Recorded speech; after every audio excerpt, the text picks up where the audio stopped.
pagpapalit kanina ng kalye, paborito nating example yan, idinadaan sa Kamara, idinadaan sa Senado.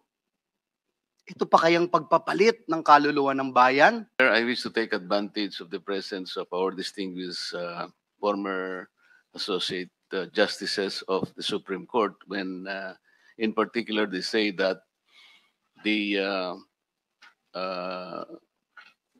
amended, the recommended amendment to the Constitution by way of a people's initiative is more of a revision than an amendment, citing that it will violate section or Article 6 of the Philippine Constitution. Madam Chair, the way this is my personal opinion,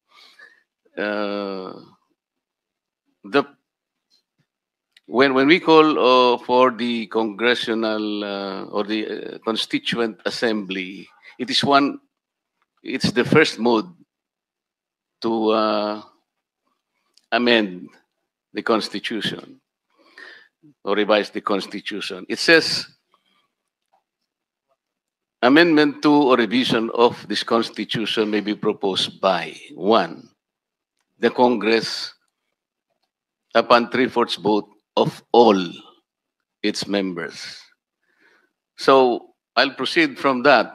When the Constitution simply say of all the members of Congress, it takes the totality of the members of the House of Representatives and then the Senate.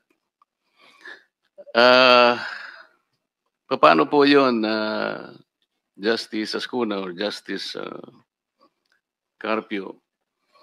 Ang sabi po ninyo, if for example, the members of the Senate would not agree, kunwari po, inimbitahan namin sila, but they did not go there, or probably 2 or 3 only of them came in, and so hindi po represented ang Constituent Assembly. So there will be no time at all that we will be utilize that particular mode of amending the Constitution by simply for the Senate to refuse to go with us and meet with us as a Constituent Assembly. Wala pong mangyayari at yung pong napakahalagang provision na itinakda ng gumawa ng saligang batas para susugin ang saligang batas ay hindi po mangyayari kahit kailan. The House of Representatives will be at the mercy of the Senate. Kasi sasabihin lang po nila, wala po kaming 3/4, sir. I'm sorry. And this has been the case. I have been long enough in Congress to see that our invitations were not even responded to. Wala pong nangyayari. The Senate, with all due respect, sat on all the invitations. RBH1, RBH2, whatever RBH. Wala pong mangyayari. Siguro po, sa akin lang palagay, pag sinabi niyang 3/4 of all the members of Congress, we get the totality of the members. Halimbawa po, ngayon po ay 309 ang members ng House of Representatives. There are 24 members of the Senate. We have 333. 3/4 of that is 249, I think. So sabi po ng ating mga kaibigan sa Senate, madadilute naman kami. Tama naman po yun eh. 300 po kami, 24 sila. But that is the simple language of the Constitution. Yun po yung sinabi. Alam nga naman pong yung 300 ay lulunurin ng isang timbang tubig, Mr. Justice. So kailan po mangyayari talaga? It will not even be in the foreseeable future. Maybe we will wait for all eternity para lang po mapapayag namin ang aming mga kaibigan from the Senate to meet with us. Mag-uusap lamang po kami, hindi po mangyayari. Just the invitation. Wala pong mangyayari para pag-usapan namin whether we will vote separately or jointly. But in my own personal opinion, kasi po, hindi po kami gagawa ng batas. When we join ourselves as a constituent assembly, we are not making legislative function. We're not doing legislative function. In the same manner, in Section 18, Article 7, kapag ka po i-revoke natin ang proclamation ng martial law, sabi po ng article, Congress voting jointly by a vote of at least a majority of all its members. Ganon din po yung pagkakasabi. Why? Wala pong legislation involved doon. When we propose an amendment to the Constitution, we are simply a member of the Constituent Assembly. Kaya nga po iraratify po ng ating mamamayan through a plebiscite. In Section 19, last paragraph of Article 7, sinabi, when the President shall have the power to grant amnesty with the consensus of a majority of all the members of Congress. That is not legislative. Kaya po pwede po yung joint eh. Nangyayari lang po yung bicameral pag gagawa po kami ng batas.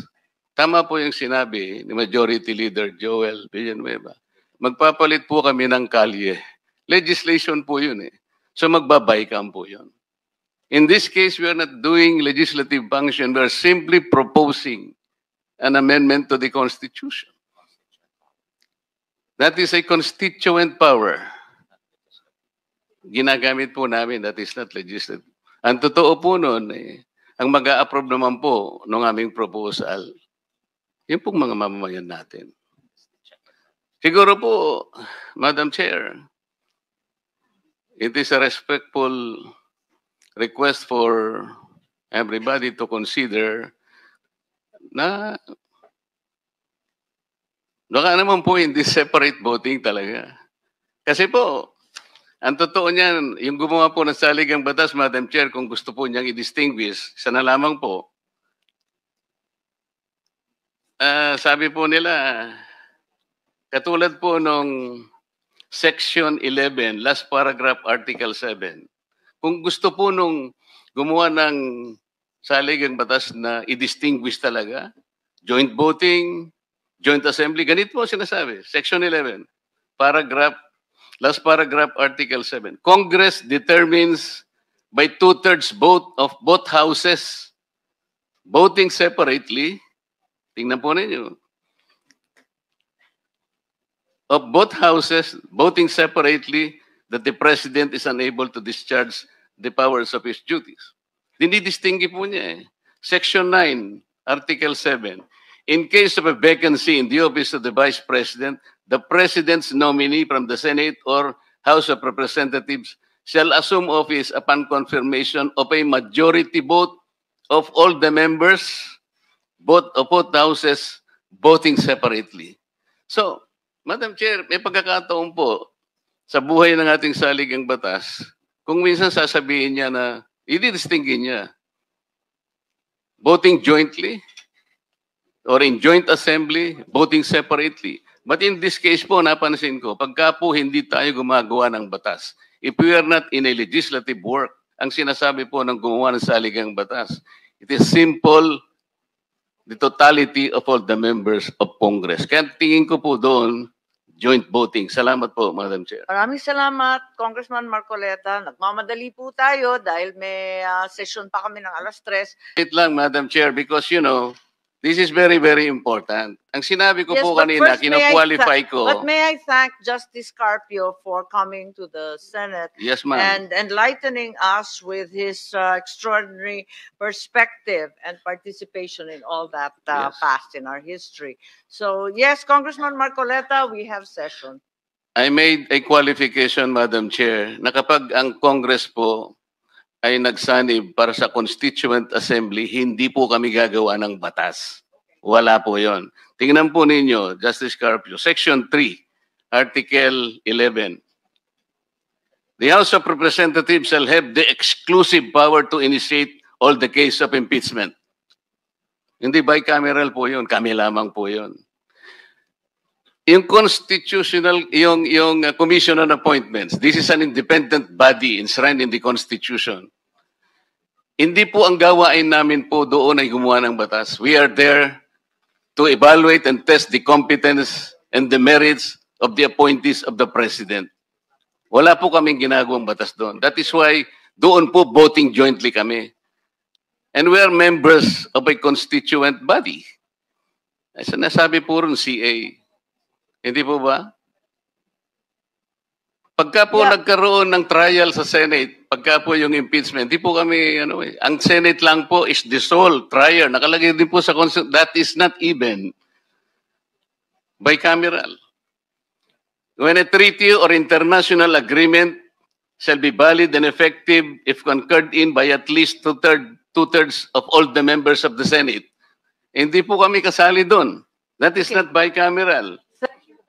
I think I have to terminate the hearing. Yes, ma'am. We Thank have you very only much. one room, and this is the session hall. So unfortunately, we'll have to wind this down. I guarantee you there will be other hearings, and you will be duly invited.